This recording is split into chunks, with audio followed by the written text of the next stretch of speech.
Now for our Chapter 4 review on agency relationships, duties, and disclosures. First of all, dual agency was repealed. A single agent relationship has full fiduciary. You can work with either the buyer or the seller, but you cannot represent both at the same time.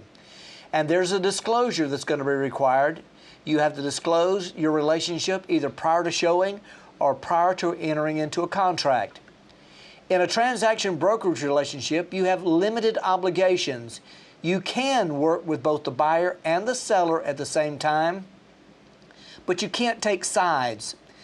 With this relationship, there are no disclosures required. In a no brokerage relationship, you offer skill, care, and diligence.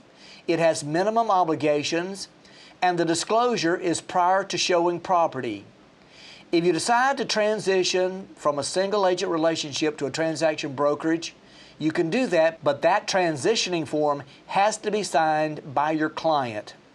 And that's all I've got for Chapter 4 review.